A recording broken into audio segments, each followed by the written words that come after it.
ఈ చుట్టుపక్కల గ్రామాల్లో అనేక మందిని చంపటం, అనేక నేరాలు జరగటం, అత్యాచారాలు జరగటం, వీటన్నిటి నేపథ్యంలో ఇప్పుడు ఆ వ్యక్తి చెప్పింది నిజమే అయి ఉండొచ్చు అనేది.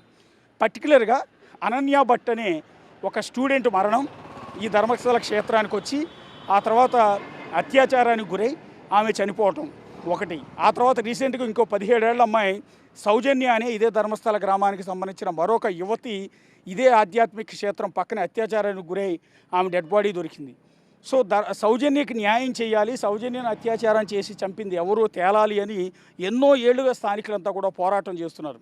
ఇక వీరితో పాటు 1979 నుంచి 1979 నుంచి ఈ నేరాల పరంపర, అత్యాచారాల పరంపర ఈ క్షేత్రంలో జరుగుతున్నాయి.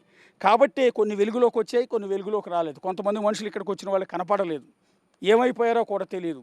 సో ఇక్కడ చదువుకోవటానికి వచ్చిన వాళ్ళు, అంటే ఈ పవిత్ర క్షేత్రానికి సంబంధించిన ఆ కాలేజీల్లో చదువుకోవటానికి వచ్చిన అమ్మాయిలు కూడా మిస్ అయిపోయారు, వాళ్ళ డెడ్ బాడీస్ కూడా దొరకలేదు. సో ఇప్పుడు ఈ వ్యక్తి చెప్తున్నది ఏంటంటే అలా వచ్చిన టూరిస్టుల పైన అత్యాచారాలు చేసి వాళ్ళని చంపి ఇక్కడ పూడ్చిపెట్టాననేది అతను చెప్తున్నమాట. ఇప్పుడు అతను ఇచ్చిన లొకేషన్స్లో ఒక లొకేషన్ దగ్గర ప్రస్తుతం నేను ఉన్నాను, అందుకని పోలీసులు కూడా ఇక్కడ కాపలాగా ఉన్న దృశ్యాలు మీరు చూడొచ్చు.